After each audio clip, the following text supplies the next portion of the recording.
Tomahawk City. Actually, really like that. That is letting us know the show starts. That's a good start. It's a good way to start. It catches us from not being, saying something silly. Like doing stuff like this, like just cover your face on the show. How much would it cost to ship a snowmobile from Wisconsin to Texas? Way too much, because people think that because it's 20 degrees here, it's snowing and everything. That we're out skiing and snowshoeing. But it's been sitting in a field for 2 years now, since there hasn't been any snow up north. But it's just the way it goes. I'm sure the engine's really in good shape. Oh, it is. It is. It's, way she goes. I'm sure there's people out riding it on the grass. Oh, they're riding it. Somebody in a river. Yeah. Well, guess what? We have a show today, a normal show. It's the only one this week. We have one next week. A lot of games for the Stars, a lot of weekend games. But here we are. The whole gang is here somewhere. And even Sam is there. We don't know where he is, but we'll find out. And Sean's in a new room as well. So let's get to it. No, he's not. He's got the same stuff hanging in the back. Oh, he's in the plant room? Got all the plants hanging back there. We've been here before. Oh, yeah, there it is. No, but it's different lighting. But you have natural lighting today instead of your indoor lights. See? His lighting and sound guy's all messed up. Where's your microphone? He is glowing. Someday. I am. Hey, take your mic out of your pocket before we come back. All right, let's start the show. We'll get it all figured out. The unplanned sunbeam is great right now. Get ready, boys.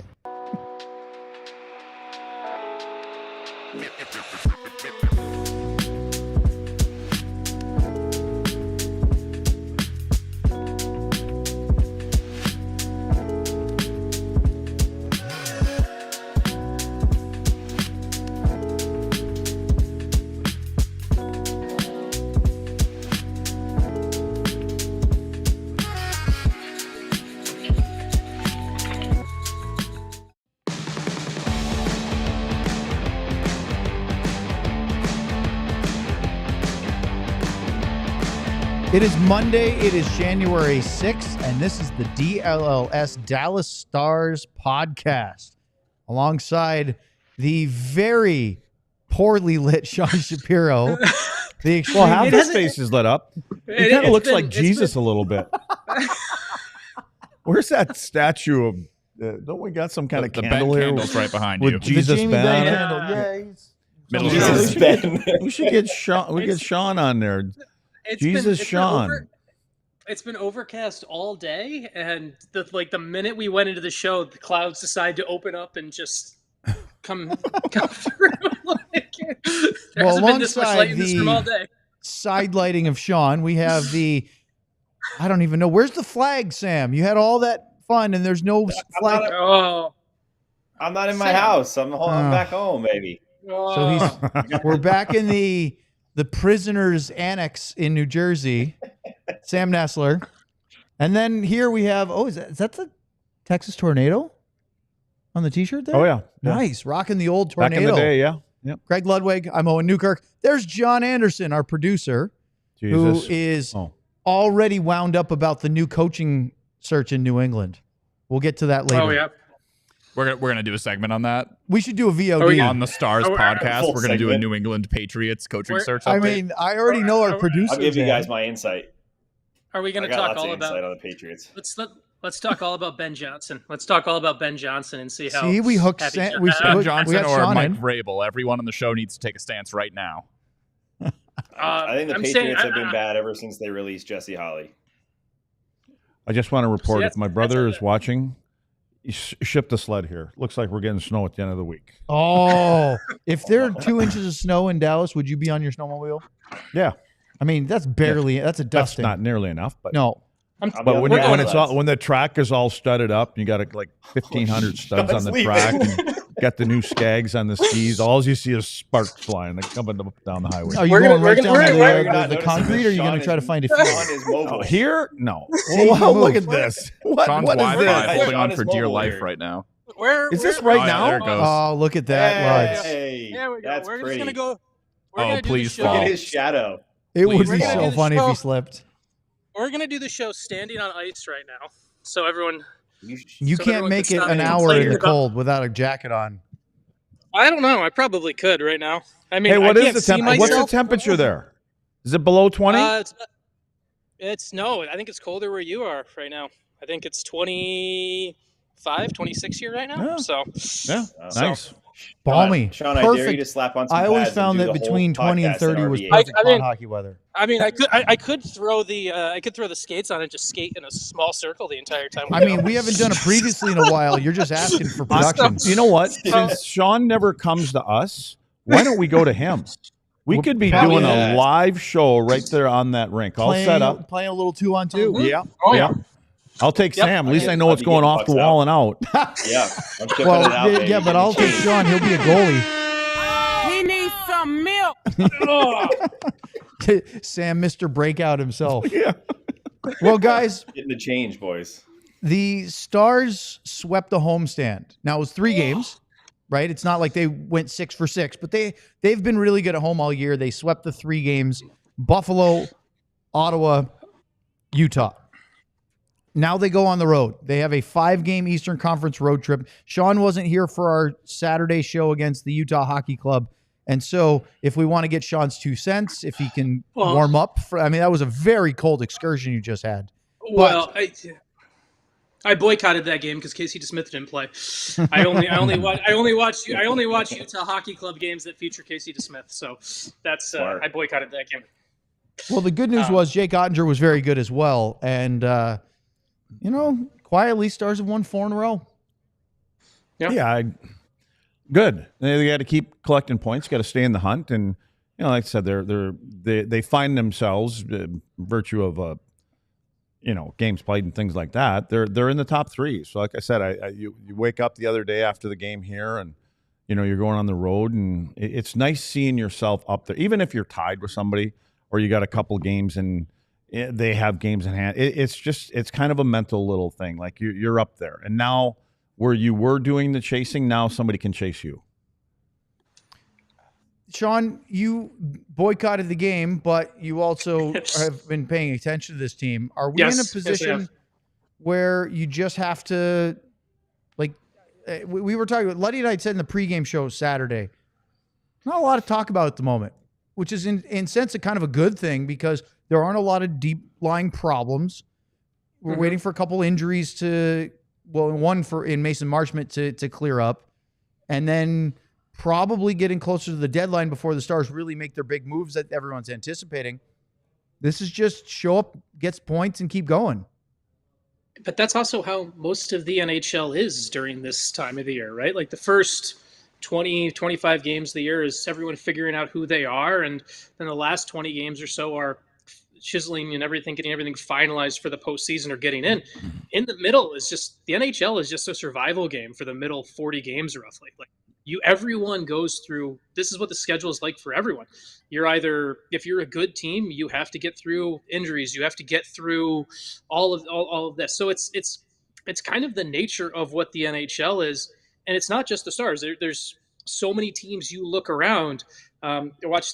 You watch what's happened in Winnipeg. I watched their game the other night against Detroit. They're going through a little bit of, they lose the game to Detroit the other day. I talked to someone from there about how, what do we talk about right now? It's, to me, that's a bit of just what the NHL is. Part of the NHL is surviving this middle 40-game stretch where everyone kind of knows who they are. And can you bank enough points that you're setting yourself up for that post-deadline push and those things like that? I think it's just a reflection of what the league is, honestly.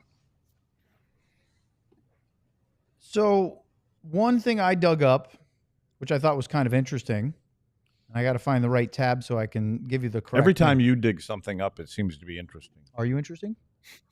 Interested? It is. No, it won't be long, and if you're going to talk to me, you're probably going to have to dig me up. But okay. I'm just saying. Well, let's talk about the Thomas Harley goal real quick because we mentioned it was his 4th career overtime goal. So I looked at the NHL stats updates after the game. I actually looked at it today. He tied Jason Robertson, Mike Ribeiro, Brian Bellows, and Neil Broughton for the 7th most overtime goals in franchise history. Only one defenseman has more overtime goals in Stars franchise history than Thomas Harley. Do you know who it is? I'm sure Sam does. Say number 3. Craig John Ludwig? Klingberg. Yeah. No, the other number 3. You're right. 6. John Klingberg overtime goals. Leads most defensemen. Is this playoffs and regular season combined? I believe it's just regular season. Okay. I was just didn't know if like the Klingberg iconic overtime goal against Nashville, if that counted for this stat or not. That's why I was just curious. I don't think so. I think overtime goal. Maybe I'd have to do some more digging. Yeah. Do you guys know who has the most overtime goals in franchise history? Craig Ludwig. Yeah, for sure. Have you ever scored an overtime goal? No. I need a Miller Lite. No. You ever out in overtime? Yeah. In the regular season? Yeah, I think so. Yeah, see? Yeah. You got overtime. If not, I always had a good seat. He needed it to be 3-on-3. Then that's where Luz would shine. Well, why is it? Was there something in? Not that I ever get the notes what the shows are going to be. Is there on there where there's something going to be a roast today? I don't think so. I think this is organic. Yeah, well, that okay. Glad I came in early. Any guesses on the franchise leader in overtime goals for the It's Stars? Tyler Seguin. It's Tyler Seguin. Sam, you want to take a guess? Because that's second. Oh. Tyler has 10 in his career. I'll go with the other one that I would guess, which would be Madonna. He is third. I'd go with Nui. Joe Neuendijk is not in the top 21. It feels like and it's more recent than that. I think it's because they didn't have overtime. Yeah, for a bulk of his career, right? Can't be Brett Hull, can it? No. It's going to be more recent. It's more recent. He is an active player on the Stars. Oh, well, then Jamie Benn. It is Jamie Benn. Yeah. 11 overtime goals in 1,150 NHL games. Wow. Yeah. Mm-hmm. By the way, Sagan, great guess because he was second. He has 10 in half as many games, 785. So, what do you think that Klingberg and Harley have in common? I've said it a few times, and Sean and I were talking about it, why I think that we were talking about, if there was an opportunity for him to be on the power play. Well, 3-on-3 is a big part of having those overtime goals, right? No, I'll just give it to you, so we don't have to go around the boat here. They both have offensive instincts, and I think that's why they read the situation so well, which is why I think we think that at some point Harley might be that guy. Yeah. And they're both willing to add to Lud's point. They're both willing to take calculated risks. Yeah. Some less calculated than others, but they were willing to take the risks that lead to beating in the spot Thomas Harley, who was the other night, where that puck's sitting there so deep in there. There's a lot of defensemen, right, where that puck's there. They're just waiting back, like, okay, I got to handle the rush when this comes back. There's the being able to willing to take that risk there too. So. And I don't know if you guys heard Harley when we asked him. I think Mike Heika asked. He said, what was going through your mind because you were down in a position where aren't normally down there, and 3-on-3 is when you get to kind of be more floating. And Harley just smiled at him and said, "I spent a lot of time down low in the offensive zone, 5-on-5 too." I was just gonna say, Stan, what is Heika talking about? Does he not watch the games? I don't know. Harley had that great line last year, which was, "My dad I was raised that when you had the puck, you're on offense," which I love that way of thinking. But of course, I mean, it's almost as if Heika was trying to tee him up, right? Because Harley is, I think, a very thoughtful player, especially when we do interviews, but he's not of many words. So I think he loves a quick, short quip, a little one-liner, and that's about it. And that's like they teed him up perfectly for it. Well, he's a first-round pick. He was trained from the time he was 16 years old to say as little as possible whenever a microphone is in front of his face. So I'm not sure what was better, that one or Jamie Benn telling. I'm glad you brought that up, Sam. I'm glad you brought it up. Well, I'm like, man, everybody talks a lot compared to Jamie, right? Yeah. but Jamie in the last game did smile mid-interview, and we couldn't figure out why. And then he went up to Heika. I'm not going to say who, but he went up to Heika and told him that one of the media members' zipper was down during the interviews. So he's got some words. I wonder if that's on camera. Was it from the Utah game, Sam? It was after. Oh, that's a bummer. I'd love to get that smile and. Yeah. Oh, I thought you were talking about the guy with the zipper down. No, we're not trying to. No. This is a PG show here. Quickly, we look at this. Rangers tomorrow, Flyers on Thursday, Montreal Canadiens on Saturday, Sunday in Ottawa, Tuesday the following week in Toronto. It's an interesting road trip because the Senators are tough, although they've been dealing with a virus lately. The Toronto Maple Leafs are going to be a real challenge. What about the other three?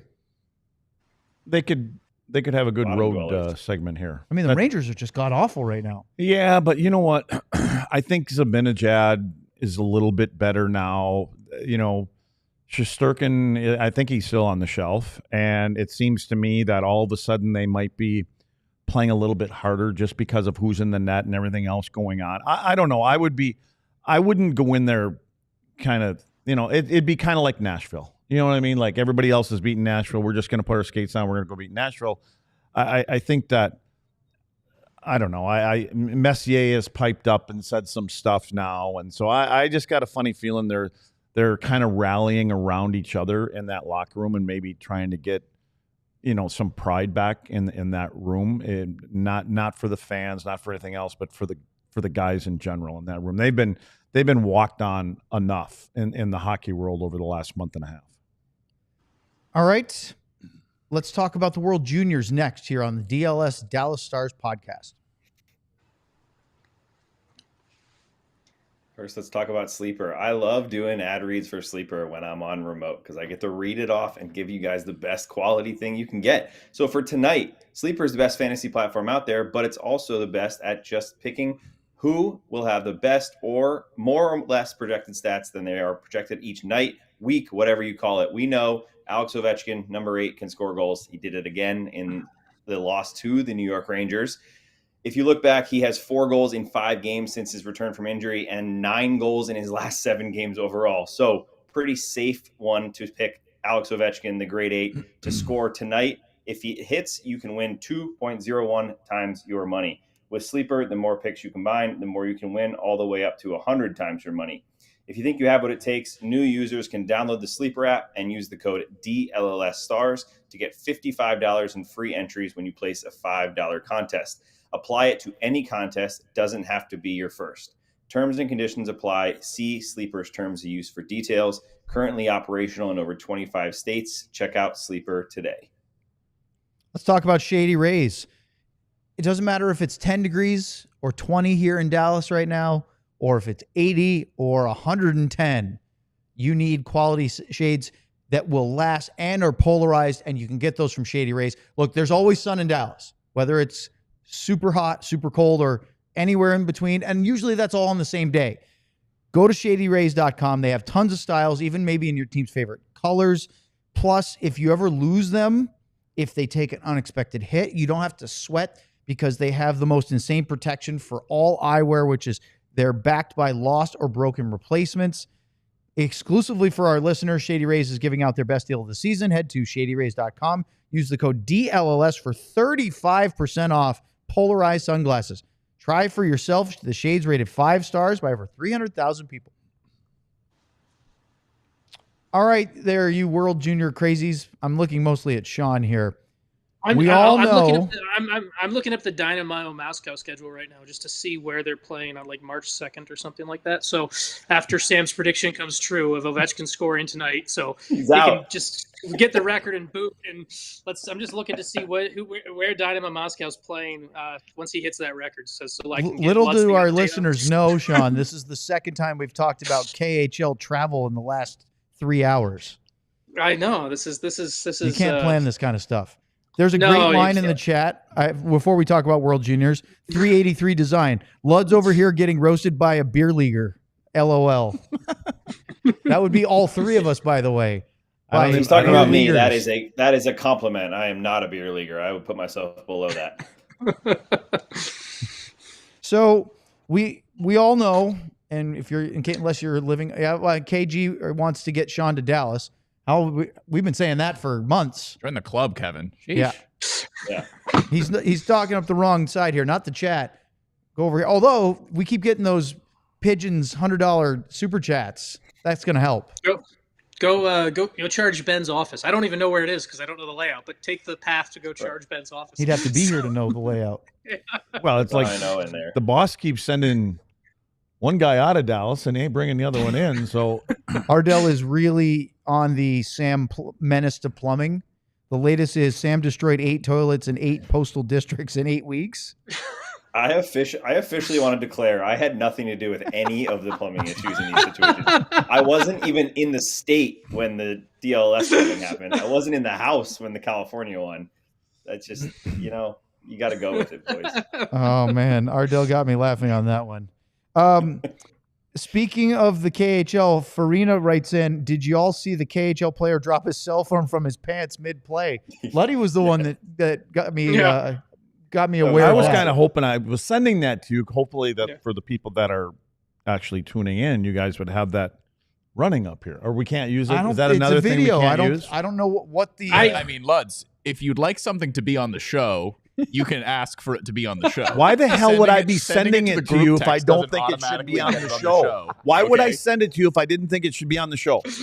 Because you just send so a you lot can of things giggle? in there that aren't for the Well, show. there's some things that are rated R you know better than to put on the show, right? Okay, so explicitly state it takes 10 seconds when you send a text with a video should play saying, this today. hey, can we get screenshots of this? What time like did you get Owen this? does it, Luds. What You can time make did the you get this screenshots today? yourself. You got this at 10 o'clock He this got morning. it earlier than your text about being stuck in the stairwell. Sean, did you hear the story? No, I did not.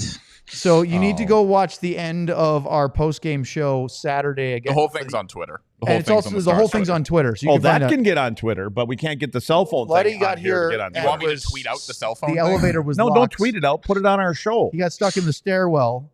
Then he got locked in the stairwell, couldn't get out. And then when I got here, I let him in only for Luds to discover that John was already here eating up in the kitchen.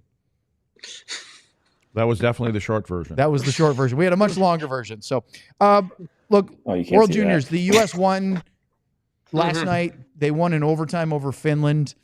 It was great because we saw two Dallas Stars prospects go head-to-head, which was really exciting. I thought Hemming really was noticeable for the Finns.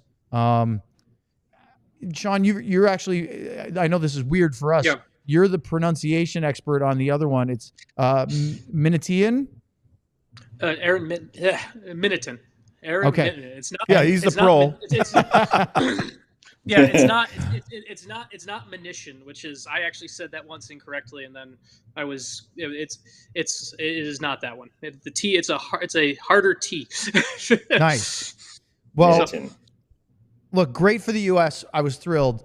I was a little bummed that they went to 3-on-3 overtime for the gold medal game because just like in the NHL playoffs where they don't do 3-on-3 or shootouts, I just think that playing hockey the way that the game is played when it comes to winning a championship, I'm fine with them doing 3-on-3 in the knockout phase before the final, right? It's a lot of games for these kids in a short period of time.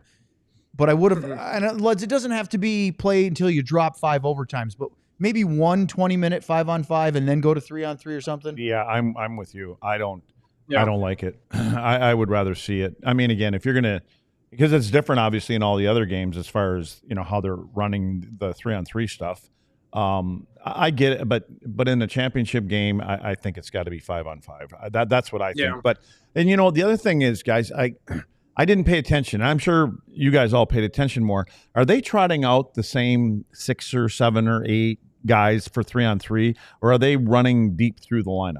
Anybody pay attention? So that's actually yes and no. So it's for the first. I don't remember how long into the game it was, but there was a couple guys who stayed out there pretty much. Basically, the United States just rotated 2 defensemen the entire time. Zeev Buyum and Cole Hudson.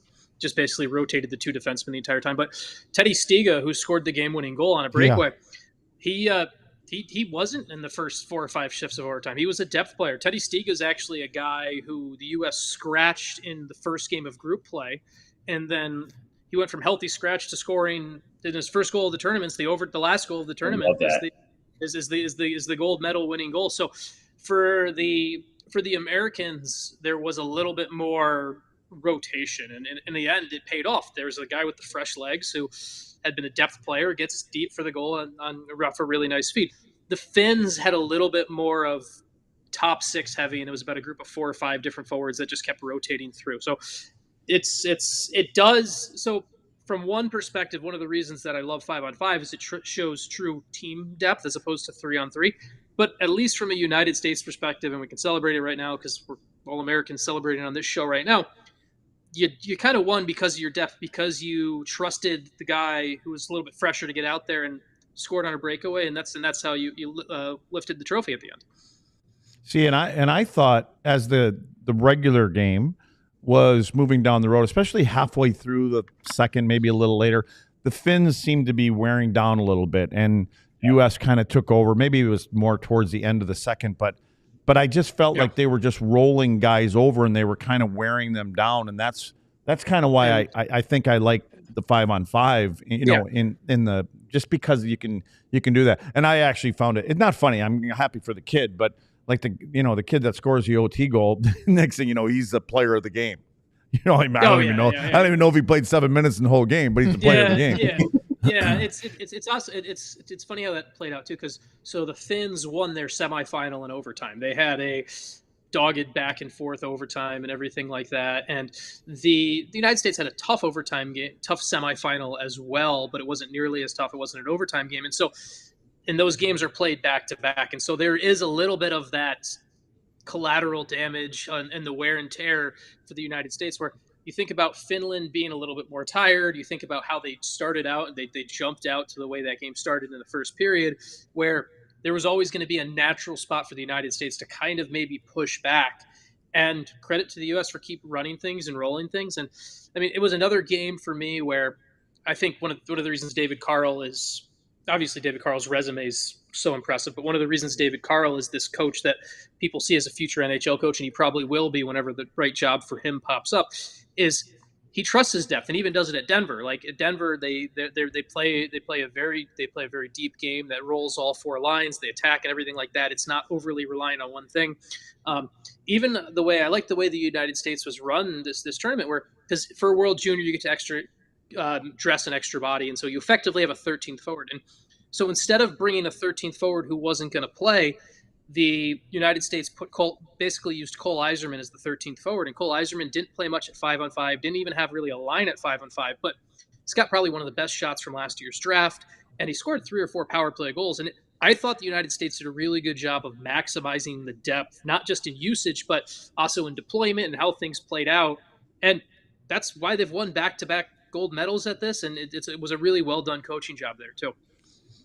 It feels like, Sean, I was just going to say, it also feels like that could be the case with the Four Nations coming up, right? It's what makes it so hard for a lot of times Sweden and Finland, specifically in this tournament, to compete with the U.S. and Canada. You look at, like, I want to say U.S. versus Canada in the final of that Four Nations, but then you look at the games they play and how they do that tournament, and it's a little different with Four Nations. They don't have to play the quarterfinal, semifinal, all the way up. They just go right to the championship. But it feels like depth is so important. Depth in goaltending is so important in these tournaments, especially now with how much speed and non-physicality that's in this tournament now. Yeah, and well, with Four Nations too, it's going to be the big, like you talk about depth, right? And this is nothing against like what Miro and Essa are going to bring to the Finnish defense, but Jani Hakanpää is on the roster for Team Finland, and we all know what his health is and stuff like that. When you're talking about Jani Hakanpää being in your defense in a best-on-best tournament like this, and I know he might not play, his career is probably over from what someone told me in Toronto, but that's much different than when you're looking at the depth for the United States, and you're going to and you got Fox and Hughes, and then and just everything backing up there. So it's not. But it's also a credit to, let's give credit where it's due here to the Finns, because it is a country, and we've talked a lot about them because obviously the Stars went there and there's the ties and with Jiri Lehtinen and everything like that. But it's a country with less population. I've said it before on the show. Finland has less population than DFW. And if I give you that's not just hockey players, just all humans, they have less humans than DFW. So with what Finland's doing, it's like taking the population of DFW and saying, let's put together a hockey team that can compete with all of Canada. And that's why it's always impressive to me with how Finland fares in these international tournaments. And the comparison might actually be, for the sake of DFW, if you took all of the football players from the Metroplex and you made an NFL team and had them compete against the Kansas City Chiefs or whatever, that would be sort of the equivalent, or, the Pro Bowl of anybody else from the rest of the United States. I mean, our Cowboys show could probably go and figure out that probably would be a pretty good team. I don't know. I'm just guessing. Probably would be. It probably would be a pretty good team. So, Sean, I have a note that you wanted to have a quick debate with Luds, or ask Luds about practice with Canada versus USA. But can we save that for a minute, since I'm going to have an ad read in a minute and you're going to cut me off? Yeah, we can do that because then but I still want some time to. I thought you were setting him up again. I feel sorry for Sean. It feels like he's set up every time we do this. He actually knows. He's timing us now. I have the ad read out here. He can be taught. All right. We'll do that next here on the DLLS Dallas Stars podcast. All right, let's talk about Empire today. I'm not going to sing. I'm not going to sing like Sam can, because Sam has the voice of an angel, and I wouldn't want to infringe upon his space there. So, Empire today. With Empire today, you get shop at home convenience, the right product for your needs, quick professionalization, and a low price guarantee. Empire today is the best place to get new flooring. So, of course, they have copycats, just like the NHL. But Empire can't be beaten on quality, service, speed. So competitors advertise low quality products that Empire simply wouldn't carry. Empire won't promise the lowest price, because anyone who does that is putting floor in your home that they wouldn't put in your own. Their virtual floor designers are a great way to see how new floors look well in any space. It's easy. Snap a picture and you instantly see how new floors will look in your room, just like that studio that you guys have there that you guys have raved about. I know Sam talks about that studio floor all the time. It's one of his favorite topics. So schedule a free and implement them in today. All listeners can receive $350 off discount when they use the promo code DLLS. Restrictions apply. See empiretoday.com/DLLS for details. Let us talk about the East-West Shrine Bowl. America's oldest college football all-star game is being held right here in Texas. On January 30th, be a part of history in the making at the 100th East-West Shrine Bowl at AT&T Stadium. Since 1925, the game has benefited Shriners Children's and its mission to provide innovative pediatric specialty care to improve and transform the lives of children. See some of the nation's top college football players play in this head-to-head competition ahead of the NFL draft. Some of the largest names in football have played in the East-West Shrine Bowl, like Tom Brady, Walter Payton, Roger Staubach, Lawrence Taylor, and more. And even Cowboys alums such as Brian Anger and Rico Dowdle. Today's All-Stars, tomorrow's legends. The East-West Shrine Bowl has served as the starting point for many noteworthy NFL careers, including 80 members of the Pro Football Hall of Fame and more than 200 members of the College Football Hall of Fame. Tickets start at just $20. Visit shrinebowl.com to buy your tickets today. All right, Sean, have at it. Yeah, I wanted to ask Luds about this since he coaches players semi-close to the World Junior demographic. But there was a lot made of this tournament how Canada really didn't practice much. They canceled practices. They didn't have morning skates. And when the Hockey Canada brass were asked about it, they said, well, there's no strategy for tired players. And for me, I watched how Canada ran their team, and it was very much, this is how you should be running an NHL team with 35-year-old players who need rest. So I just wanted to ask you, Luds, as someone who does some coaching with players semi-close to that demographic, how could that be an acceptable excuse that you've got two tired players that are 18, 19 years old and representing their country that way? The whole Canada thing doesn't make sense. And I think, what's the coach's name? Dave Cameron? Yeah. Dave Cameron, yeah. I just think in these, short tournaments, whatever you call them, but not every one of these kids, because some of these kids play in the same teams together, but you're coming into a tournament where you have different systems. You have, different power play setups, penalty kill, 5-on-5, whether you're playing zone, man-on-man, all these kind of things. And I think you've got to find a common ground and be able to narrow it down and simplify things. So this is how we play in our zone. This is what we're trying to do in the offensive zone. Power play, you give them a couple standard things, or you let their skill take, or like the U.S. I don't know about the U.S., what they do there, because they just have so many skilled guys. I think they let them use their instincts. But I think that's where the practices come into play. And you don't have to be going out there and going an hour and 20 minutes in a practice when you're playing every other day or what you may be doing. But you still have to find ways to get everybody on the same page. And I don't get the whole resting, even morning skates. I mean, I don't think they stepped on the ice at all besides playing games, is what I understand. So to me, it doesn't make sense. Their special teams didn't seem, a little bit that I got to watch Canada play, nothing kind of lit up, for that club. And then you go ahead and you look at Cameron, who actually is the coach in, I think it's the Ottawa 67s. Yep. Well, they just happen to have the worst penalty killing team in the league. So, and their penalty, you know what I mean? Like, I don't know if that stuff translates. And again, we're not talking about Steve Spott here. We're talking about, a guy that's coaching Ottawa. Ding. And I don't get it when it's a short thing like this that you don't continually try to find ways to get everybody to understand how we're playing the game. And I think the results probably speak a little bit for that and how things panned out. But I think they also, you know how Canada, when Canada goes into the Olympics and other events like this, they select their teams a little bit differently. There was one year, I think Babcock, when he was coaching that, they had like 7 centermen on the team. And people were questioning that. And he was like, well, centermen are the smartest guys on the ice, and they can also play wing. A little different for a winger if we lose a guy playing in the middle of the ice, which I understand that stuff. But they also built their teams a little bit differently. They actually had a third line. They actually had a fourth line where they could go out and grind, other teams' players' lines down, and it paid off for them, in that. So I think there's different ways to go about it. I think what the U.S. did is they just said, here's the most skilled guys on the planet, that are American. They have, a driver's license that says, well, you're from the States. That's who we want. It's a short tournament. We're playing every other 2 or 3 days, and we're going to go out and outskill you. Where I think Canada, it sounded like they went the opposite way. They wanted to get more role players. And I think at the end of the day, that kind of hurt them. I'll tell you what, guys, when I was watching last night in the first half of that game, first period for sure, there was one guy that kept standing out in my mind when I'm watching the Finns play. And we know him pretty well.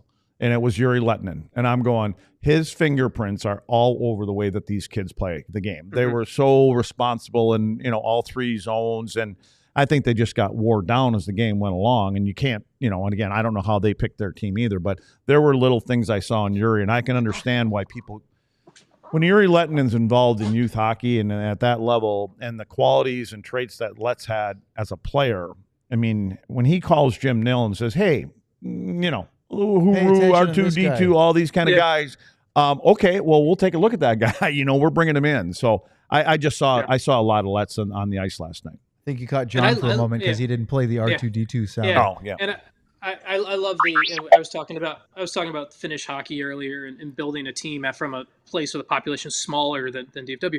One of the things, the way they run their youth hockey national team program in Finland, I think it's so smart. And I was there in 2019. Yeah, I was there in 2019 and toured the country a bit and got a space for this. How they run their team is they do have youth national teams when it goes from U12, U14, U16, U18.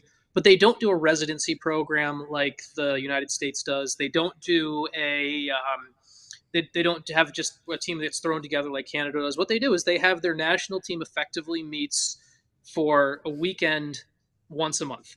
And then all the kids that make that team, they then go back and play at their home clubs. And the Finnish ice hockey has a skills coach based in 16 different regions of the country. 16 different coaches who are hired by Hockey Finland to work with all these different regions and work with all these areas. And essentially, the reason that the national team meets once a month and then goes back is it's the team for that weekend. It's not necessarily the team for the World Championships, this tournament. It's the team for that weekend. And so that way, the kids who get called up, it's something they can keep striving to keep. And the kids, and when they go back, they then have to keep earning their spot. And I love the way that Finland does that, where from the beginning, as they work those levels and as they work those youth teams, the national team is not a spot. Like in the United States, if you make the national team development program, and I think it's a good program, but if you make it the U17 or U18 team, you're on that team for 2 years. You're locked in. If you miss it, you missed out. You might get called up maybe if someone gets hurt, but that's it. In Finland, and it was Jere and one of his, I can't remember who, unfortunately, but one of his top lieutenants there in Finland told me, we're too small of a country to let anyone fall through the cracks. So we have to have a system where the national team players are continuously playing with everyone else so they can bring up the level of play around them and everyone can see what it takes to make this level. And that's what I watch. I see that in the game when I see that with Finland, where I see players who have realized and had to work for that spot. Like, this is a limited time. You only get to play in the World Junior once or twice, right? And so you had to outplay all the other kids your age. You had to do all that. And so I see a team and I see that where a group of players that they're playing a dedicated, smart style of hockey because they've had to earn that spot over and over and over again. And it's great. Like I'm a big fan of the way the Finnish hockey system is run. Just last thing for me. When Sean, sorry, Sam, I just want to say when you're talking about that smart style of hockey, yeah, the common denominator when these young kids, high drafted, most of them, a lot of Americans also come into the NHL, the coaches have the hardest time getting them to play a complete game because it's obviously a different game. Even when they come out of college, I mean, they're still up and running and scoring. Now all of a sudden, and they're going to play Philly, right? And so Torts is there. Torts is he might be a hard ass of a coach, but he's trying to teach a player how to play the game the right way to win championships. And this is how and not just letting them run free. And because you can't live with that. And we see it here. I mean, kids come in and, but they're going through, in Texas there, the minors and, the programs there. And I think they're learning a lot. That's what brings the things out about Let's for me. Yuri was such a detailed kind of guy. It gives these Finns, the young kids, an opportunity to come in here and go, they're not one-dimensional. They know how to play at both ends of the rink. All right, guys, before we run out of time, I want to talk about Sam Bennett for a minute because we had an incident last week where early Saturday it was announced he was fined $5,000, which was the maximum allowable for under the CBA for roughing Pittsburgh Penguins forward Drew O'Connor. Well, why do I bring this up? Twofold. Let's see first what happened back in the playoffs last year between the Florida Panthers and the Boston Bruins. You remember that there was a coming together where Bennett caught Brad Marchand, the Bruins captain.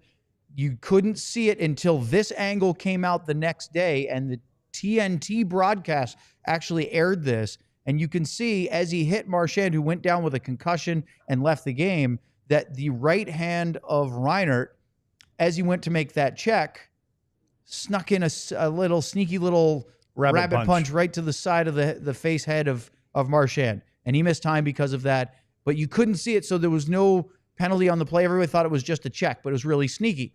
Well, against the Pittsburgh Penguins, it happened again, but this time they caught him, at least as far as a penalty. Now, this is a tough angle from the camera behind the glass.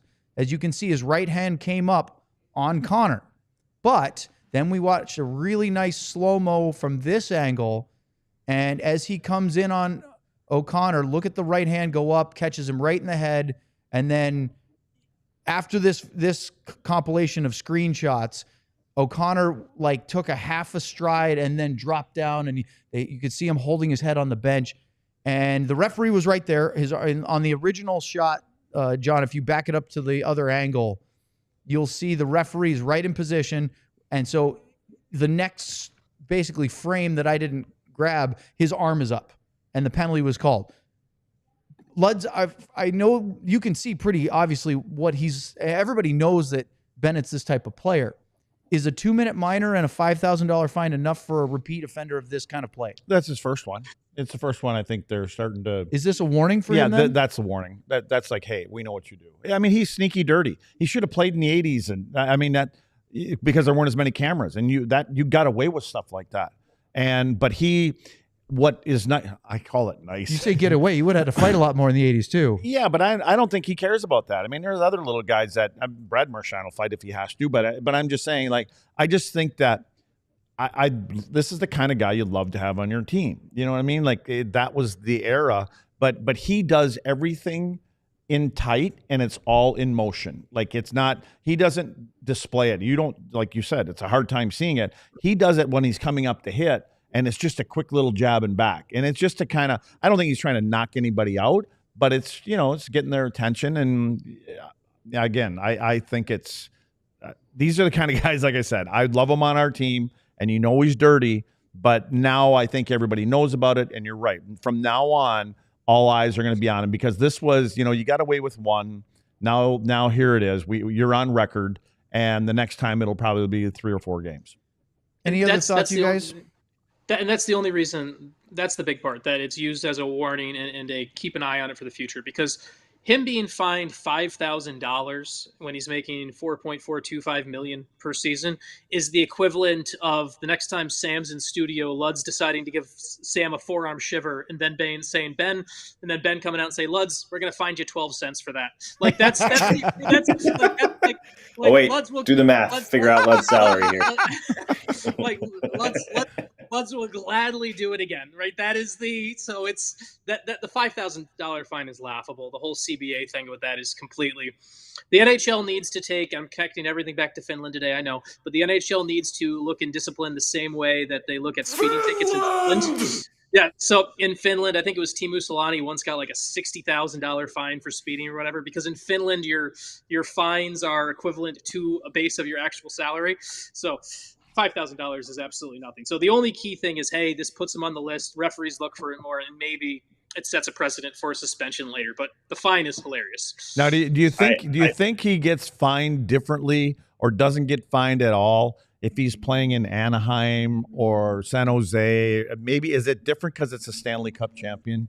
I think because it happened to Brad Marchand in the playoffs last year, that got him on the radar, and then this is that might be why he only got fined $5,000, because it was Brad Marchand, the guy that will deliver those kind. It's kind of like, hey, listen, these are two little idiots out there. I mean, I understand that the old guard in the NHL will very much disagree with me, but I've always had an issue with them being hesitant to punish, suspend players the same amount or more in playoffs, saying playoff games are more valuable. I understand they are, but something that might be a 10-game suspension in the regular season might be 1 or 2 in a playoff game. See, I think if it's Reinhart hitting Marchand or Marchand hitting Reinhart, the penalty should be filling up one of those little kiddie pools full of Jell-O and letting them go at it for 3 rounds of 5 minutes or something like that. And put it on national TV. I mean, it'd be a great intermission entertainment, absolutely, wouldn't it? Absolutely. I'm in.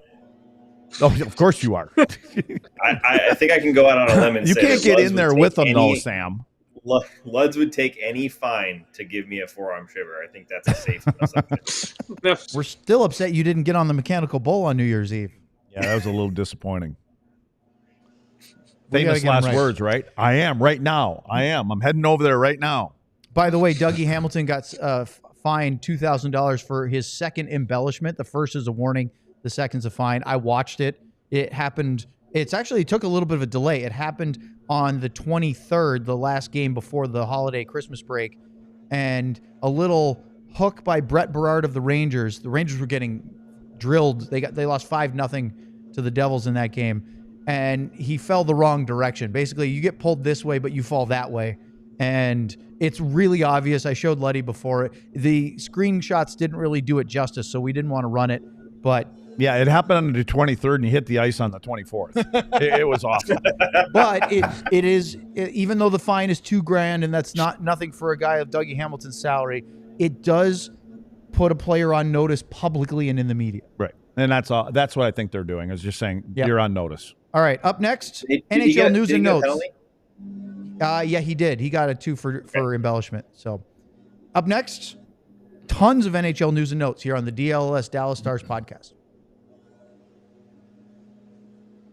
But first, let's talk about being a diehard. You want to get a great diehard t-shirt? Well, how about this one? This is the Dallas Stars Colors diehard shirt. It's super soft. You have to make sure that because these are so soft, you handle them pretty carefully, meaning don't just wash it on hot and throw it in the dryer. It might get a little smaller. Luds, you've got a new one. You want to show everybody the one that it's the same one you got on, No, it's the same color, but it's a different pattern. Well, I didn't know if we should let the other 2 guys that aren't here know that Ben's handing out free shirts. Well, just to you. This I bought. This one. I'm not opening up. It's the same. What? Yeah, no, but you have the flag shirt, the DLS with the flag logo. Shirt. So John is trying to, look, he's pointing down. Yeah. He's pointing at his chest. How do you get these shirts? Well, obviously you go to alldls.com and go to the merch page and purchase them, or you can get one for free by signing up to be a diehard each year.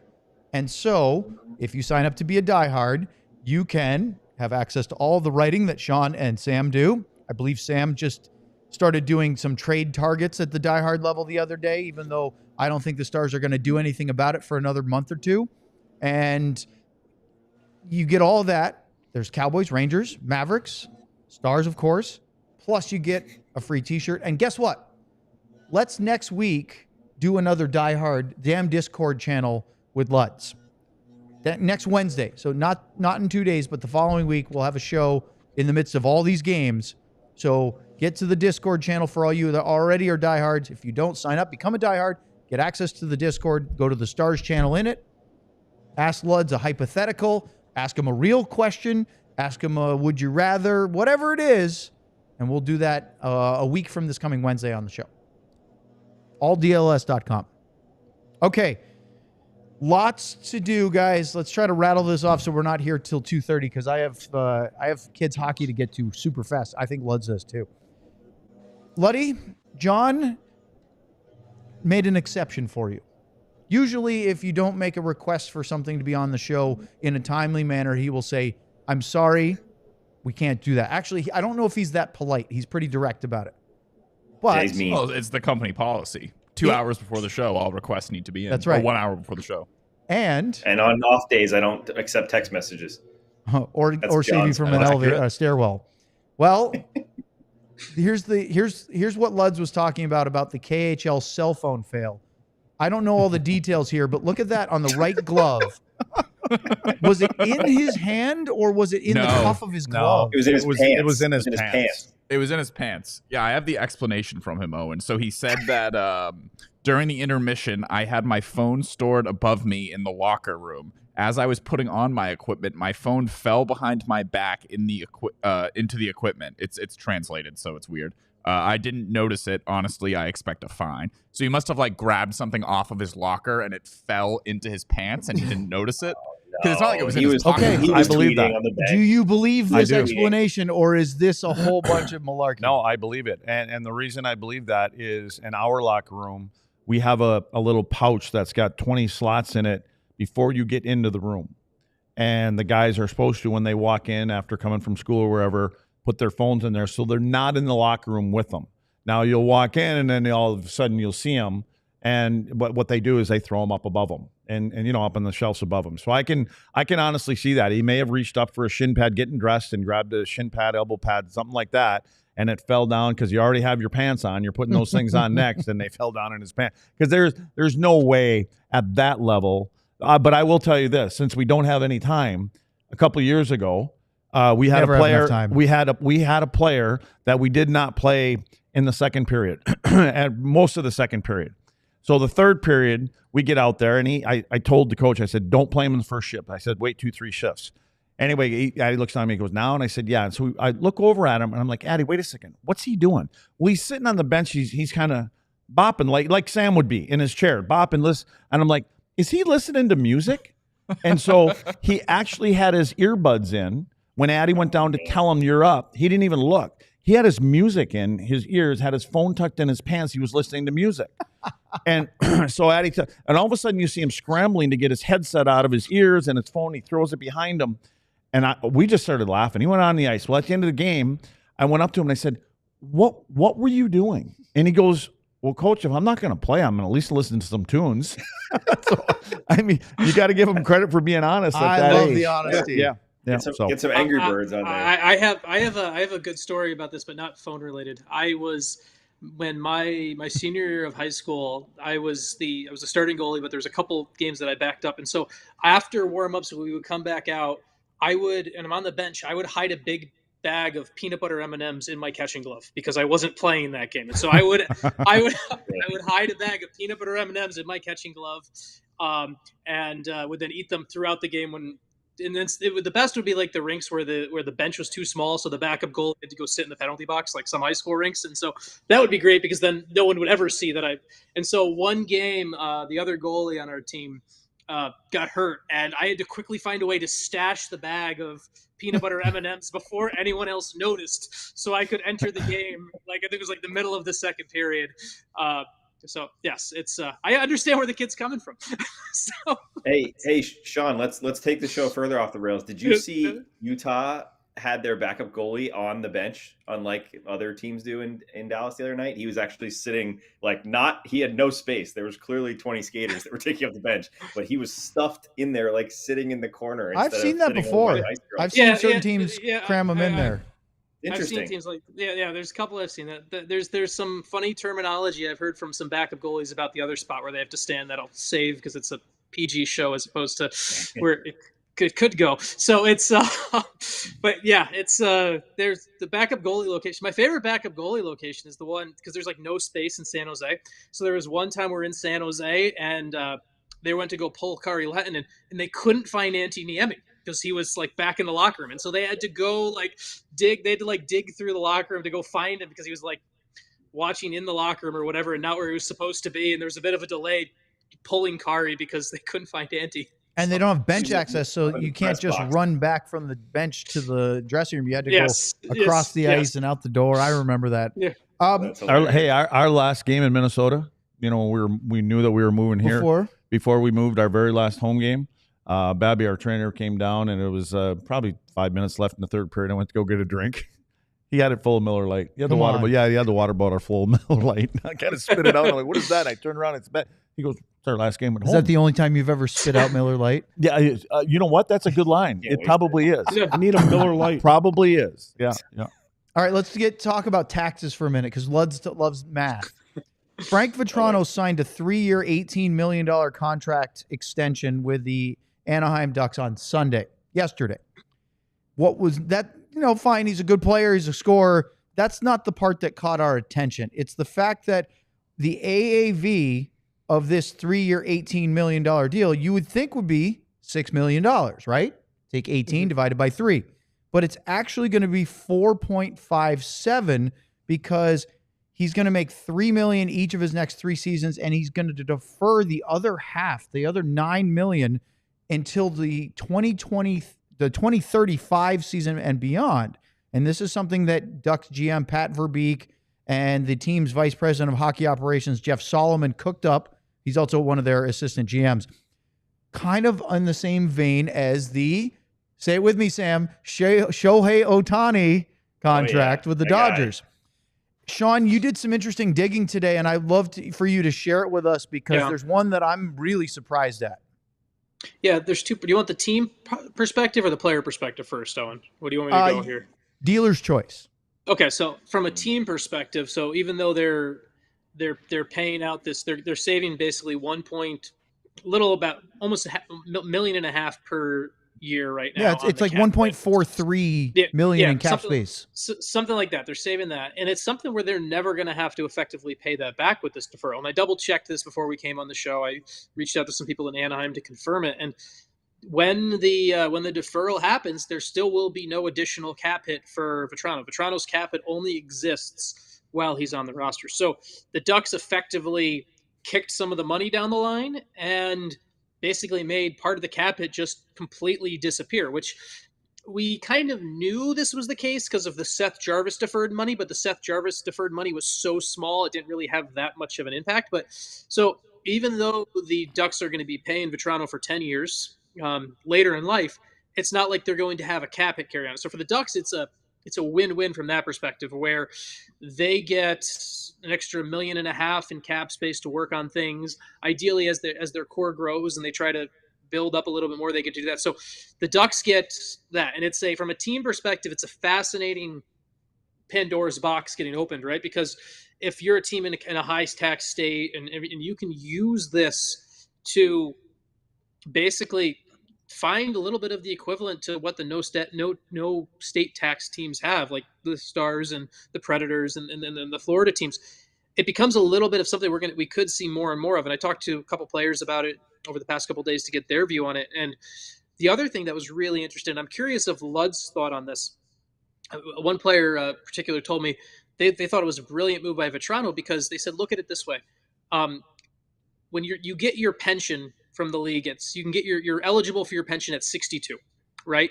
So effectively, and you can take it out earlier, but I believe there's a little bit of penalty if you take it out earlier. So no matter how long you play, you're looking at, even if you play till you're 40, right?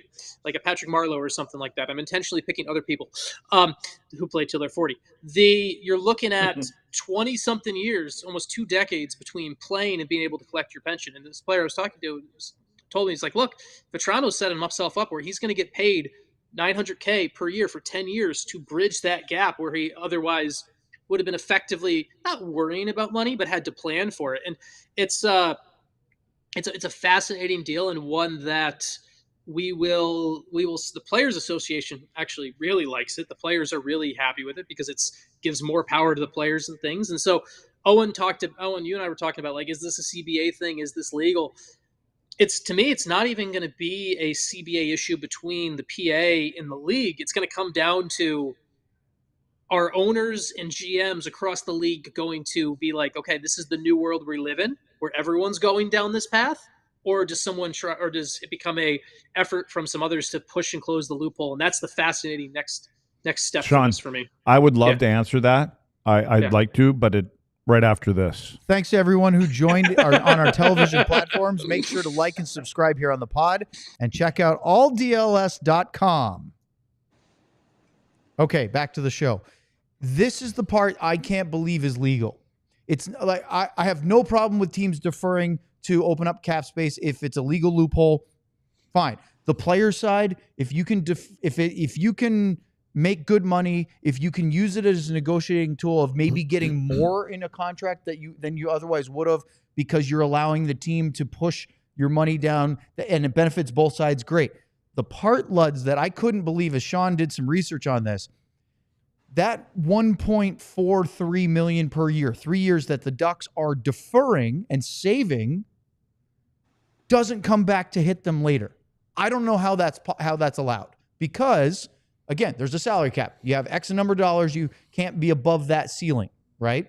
Well, we're going to carve a little out of that, and we're going to defer it 10 years. And then in 10 years, we're going to pay him this money.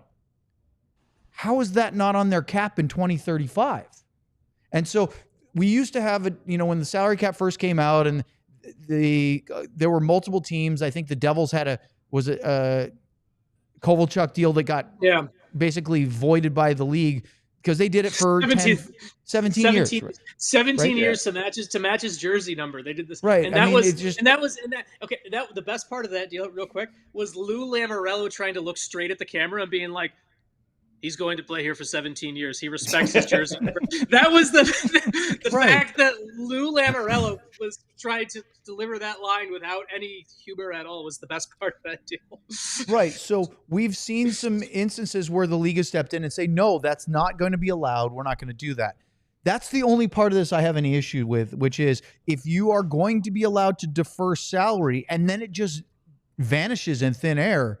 Look, you think the Minnesota Wild are thrilled about the cap hits they're dealing with? Next year, we talked about it many, many times. When that clears the books, they're going to be doing some business. Now, maybe they have to give it all to Kaprizov, but that's the part I just don't think over the long haul that's going to be allowed.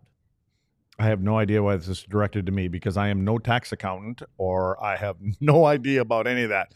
I think it's brilliant. I think that from the player standpoint, because if he's not going to live in California, and if he's in California now, he's losing all of that because their taxes probably are a ridiculous problem.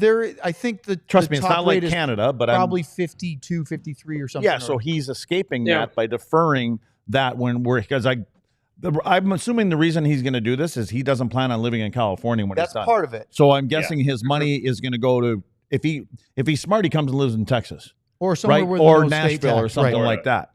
Yeah, something like that. But it also, as Sean brings up, a player's pension doesn't kick in until he's 62. Right. Well, even Sean, sorry to steal your joke, Joe Pavelski, who plays a super long NHL career, still has almost 20 years or 20 plus years, almost 25 years until he reaches the age of that pension kicking in. But he doesn't need it because he's making $7 million a year now. Right. Most players don't, but there still is, for a guy that's used to having a paycheck coming in and then having 2 decades with no paycheck. Now, granted, you hope that they get the education and the financial planning, but that doesn't always happen. But that's what's the beauty of the league now, is that they're putting these people in place, and they're being told and they're being advised and all this other kind of stuff, to where we never knew any of that. But imagine, I just bought a bigger boat every year. Imagine 10 years after your playing career ends, all of a sudden you start getting a regular paycheck again for 10 years. That wouldn't hurt. Who's the goalie? Who's the goalie that's probably still getting played from the Islanders? Who? DiPietro. Yeah. I mean, good for them. Yeah. I mean, the other thing just to think about where this goes, right, is the big one that I couldn't help but think about is Connor McDavid is in the second to last year of his 8-year deal. He's making 12.5 against the cap right now, right? If you're Connor McDavid and you talk about, hey, let's put aside 50%. Let's take only 50% of the salary, and I can only have to defer this much. If you're the Oilers, you're thinking like, okay, how do we help McDavid win as many cups as possible? And that's what we want to do. If you're Connor McDavid, you're thinking like, okay, I'll take half my money over the next 8-year deal or whatever it is, and then I'll take the other half over 20 years in 2065, whatever it is, right? Like, and all of a sudden it gives the Oilers McDavid's potentially, I don't know, what do we think he's going to make? 16, 17 million per year. All of a sudden McDavid's $18 million per year cap hit becomes 14 million or something like that. Like, I'd have to figure out the exact math. That's if you're McDavid, Sean, are you, I think 17 is the current maximum. I think. Yeah. If you're McDavid, are you asking for the maximum? Well, I want it, and he's then the best player on the planet. Should he not make the most money possible? Yeah, but he can take up to, is 15 or 20% for the deferral. Yeah, no, I'm talking about salary. Salary of the team's allotment, isn't it like 15 or 20%? Yeah, that's why. Is there a number? Is that just kind of, is it written, or is that just kind of? It's not actually written. It's not actually written. Like because I think they've said before that they could take up to 20% of the cap, and then McDavid said, no, I'm not going to do that. I'm going to take 12%. So we have money to buy players and things like that. Here's my question. What happens if there's something like it happened to Dallas, back in the day, Arizona? What happens if the club goes upside down and files for bankruptcy? What happens then to that deferred money? That's how escrow works. It's the same reason that when players, that's why it's the same way signing bonuses work. When a team does signing bonuses, they have to have that money available. That's something where you have to either have the money available, or you have to have the way to prove it will be available in some shape. Some sort of guarantor, right? Yes. So it's the exact same way that a signing bonus works. Same way that whenever the signing bonus money that Jake got on his deal, that signing bonus money had to be, the Stars effectively through the legalese and the paperwork had to be able to show, okay, we have this money right here. That's not going anywhere. But Sean, if you file for bankruptcy, doesn't that mean that your SOL, is it on the NHL then to have to pony that up? Yeah, that is a fair point. And to be fair, that is one reason I've heard in the past. And I didn't ask after this Vetrano deal, but when the Jarvis deal happened, I talked to an agent, and he said one of the reasons that some players may have been hesitant to deferred money in the past was maybe a lack of confidence in the NHL economic system.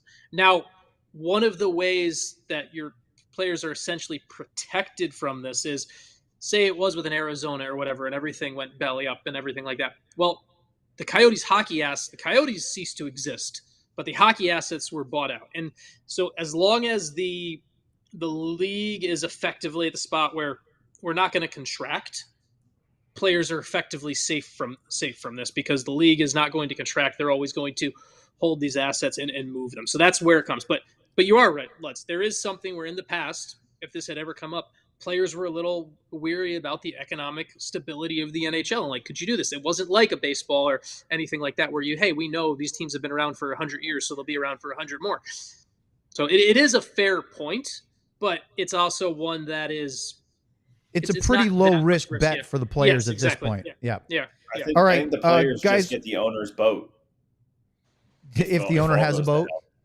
I mean, a 900. If you're getting 900K, if Frank Vetrano is getting 900K per year for 10 years, that's a really nice boat upgrade. Like you're covering. My God, Lutz, what would you do with an extra 900,000 for your boat each year? I'd take my snowmobile someplace where there's snow in the winter all the time. Get an extra bar put in there, right next to the steering wheel. Or you would be united with your snowmobile somewhere where there's snow, because your snowmobile is somewhere where there's snow. You just aren't. Yeah, I wouldn't have to be here. That's for sure. That's for sure. 900. We're going. Sean's on the move again. He's gonna go rub it in now. He's gonna go show us the snow again. I'm gonna go back into the snow, because it is snowing here actually. Well, why wouldn't you? Let's go see what it looks like in Detroit. How many wings are in this house? It's quite a bit of snow. See? Yeah, a 3-story home too. Yeah. Oh no, two. Got all the chimneys. We do have a Wi-Fi basement, doesn't reach back here. Your Wi-Fi is getting a little extended. I think that's just the snow. All we saw was gray skies because he didn't tilt his camera down to show the snow on the ground. It's just turning into like There we Blair go. Witch Project. there we There's go. lots of There it is. I still see Lots of grass snow. sticking up. Yeah, it's not like Yeah, major lake yeah, effect. You should have not showed Yeah. that picture. I don't- Okay, so Sam, yeah. you're not here either, though. You're traveling. Tell the viewers and listeners where you're going to be the next couple of days. Okay. Well, I was walking outside with Sean, but Oh, for I'll God's come sakes, back they for a can't sit second still here, for an hour, boys. can they? come back for a See, second. here, boys. that would have a great bit would have been if Sam and I were actually in the right place, same place at the same time. Yes. And then Where we walked Sean's at, together. though, he's got to make sure he takes his gun with him when he walks outside. Yeah, I'll be in New York tomorrow for morning skate and for the game tomorrow night, and then I will be in Philadelphia as well, which is actually funny enough the first time I've ever been to the arena in Philly. I don't know how Nice. I haven't been there growing up in New Jersey, but excited to cover a game there and cover a game from the ceiling up at MSG tomorrow night. Nice. You gonna I get have some? Are you gonna get wings at Burns in Philly? I don't Wings? know. Not Either that or cheesesteaks? one of those cheesesteaks. Burns. Go to look up a restaurant called Burns. BYRNES. Really good wings. Go there. I'm looking for something to do for 5 hours between Yeah, skating yes. and the game, so done. Well, you got to go. You know what we need? Well, need when we him get to- off the air, I'll give you a spot to go to. Sam, you need to take the orange line on SEPTA, which is in Philly, up to Center City, and we need a video of you running the steps at the Philadelphia Art Museum and then celebrating with the Rocky statue. Would that not be a hilarious little video? I have done that. I'll check that out. I'll go to the Liberty Bell like I did in 4th grade and really get my learn on. There you go. All right, guys. We don't have time to talk about Linus Ullmark's back injury that's lingering. He's going to be week to week. We'll talk tomorrow when we do the Rangers pregame. They claimed Arthur Kaliyev from the LA Kings today. And, of course, the fact that teams like Toronto, Minnesota, LA, Edmonton, and Detroit have won a bunch of games in a row. Too bad, Sean, you could have waxed poetically, because we have to end today's show with Luds. Apparently, one of our corporate guys found this on his Facebook feed. Oh, my. And look who's hanging out with Arizona State. Now, not only did the All-City Arizona State podcast kill one of our Herman Marshall How did bottles, that get over here? this ends up on was our on a Slack Slack. channel today. And look at Luddy. And the guy is talking about trying to get Luds to, with his arthritic fingers from playing, do the fork symbol with the hands. Yeah, I kept trying to tell him. I said, dude, I can't do that. I only got 6.5 total fingers at work. This ain't going to happen. And he said in that post that you were fantastic, had a lot of fun, couple of beers. That was the official, that place is brand new. Okay. And Kim and I Did you say stopped it was in called there. Cold Beers and Cheeseburgers? Cold beers and cheeseburgers. And we were on the way back from the zoo and decided to go there. And it was all of the Florida or the Arizona do it. State football team. Yeah. All the boosters were all there. All of them. All of them. They were looking to have a good time then. That apparently is that's a bar that's in Arizona. And it's the only one that's here. It's kind of in Arizona. Where is it here? It's out there in off of 121 and yeah, I don't know if I want to say. Okay. Oh, well. All right. You don't have to give them a free plug. Well, I mean, I used to live out there. So Okay. I don't want to. So it's out that way. It's out that way. 120, somewhere near 121. It's a little neighborhood. There you go. Yeah. But Luds doesn't want to bring up too much attention Well, because he might go back there too. I'm going back there. It's awesome. I love the place. So you ran into the Arizona State boosters. They were all there. When we walked in, and that was at the time where the game was kind of going Arizona's way, and I have a buddy that is all Texas, and so I'm sending videos of these idiots in there to him, and so I went back and forth. He obviously got the last laugh, but I'm not a college football fan at all. So, but Pre-game show tomorrow, 5:30 Central Time. I don't know when Sean will be doing a game with us this week. It might be Rangers, it might be Flyers. Probably not the weekend with Montreal and on Ottawa. But Sam will be live at MSG. it's out in Grapevine. We'll check with him. We got Luds. Grapevine area, by the I'm way. Owen. He's Sean. For John, thank you so much for joining us on this Monday. We'll see you Tuesday night. Stars and Rangers from the Garden. See ya. We all silly like the mayor.